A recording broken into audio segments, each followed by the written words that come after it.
Assalamualaikum warahmatullahi wabarakatuh. Kami dari kelompok 8 akan mempresentasikan terkait pembelajaran berdiferensiasi yang beranggotakan saya Ahmad Takul Yakin, teman saya Adinda Putri Nintias, Alfu Fatin Nabilah, dan Dian Aprilia.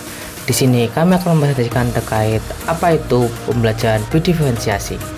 Apakah kamu tahu pengertian dari pembelajaran berdiferensiasi itu? Jadi, pembelajaran berdiferensiasi adalah pendekatan pengajaran yang menyesuaikan metode, konten, dan evaluasi sesuai dengan kebutuhan, minat, dan kemampuan masing-masing peserta didik.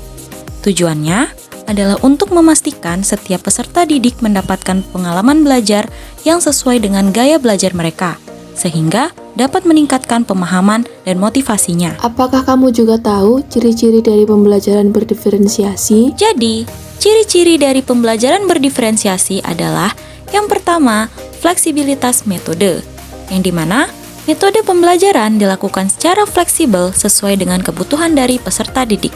Yang kedua yaitu berbasis peserta didik. Peserta didik secara aktif bereksplorasi di bawah bimbingan dan arahan dari guru. Yang ketiga yaitu penilaian yang beragam.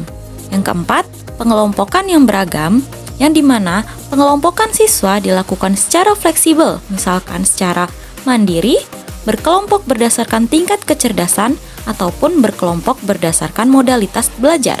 Yang kelima yaitu tingkat kesulitan yang beragam.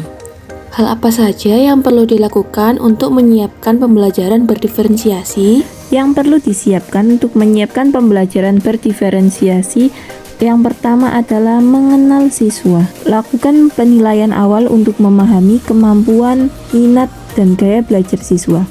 Kita bisa menggunakan tes awal atau observasi untuk mengumpulkan data. Kemudian buat profil siswa untuk mendokumentasikan informasi tersebut. Yang kedua, menentukan tujuan pembelajaran. Tetapkan tujuan pembelajaran yang jelas dan dapat dicapai untuk semua siswa. Pastikan tujuan tersebut relevan dengan kurikulum. Kemudian yang ketiga, merancang konten. Siapkan materi pembelajaran dalam berbagai format seperti teks, video, interaktif. Pertimbangkan penggunaan sumber belajar yang berbeda. Yang keempat, mengatur proses pembelajaran. Siapkan berbagai jenis aktivitas dan sumber belajar yang sesuai dengan kebutuhan dan minat siswa. Misalnya proyek, diskusi kelompok, atau tugas individu.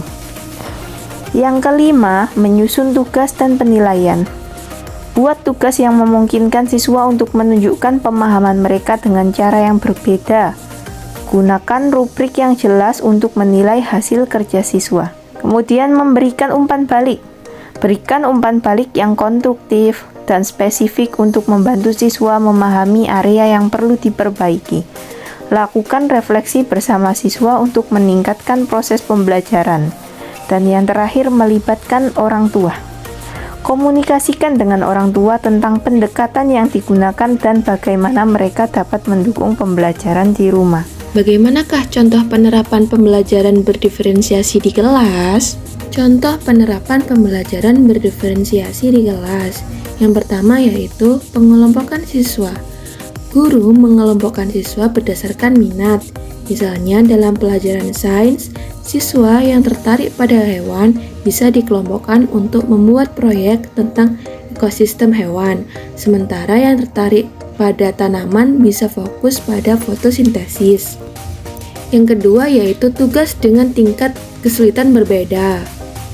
Misalnya dalam pembelajaran matematika, siswa yang lebih mahir dapat memberikan soal problem solving yang kompleks, sedangkan siswa yang membutuhkan lebih banyak dukungan bisa diberi soal dasar untuk memahami konsep yang sama.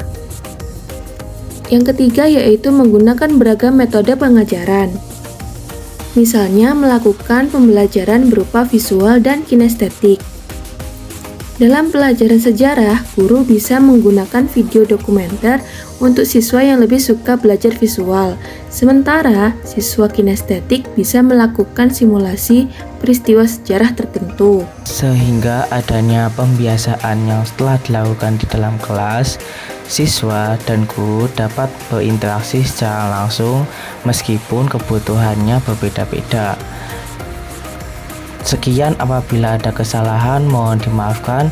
Wassalamualaikum warahmatullahi wabarakatuh.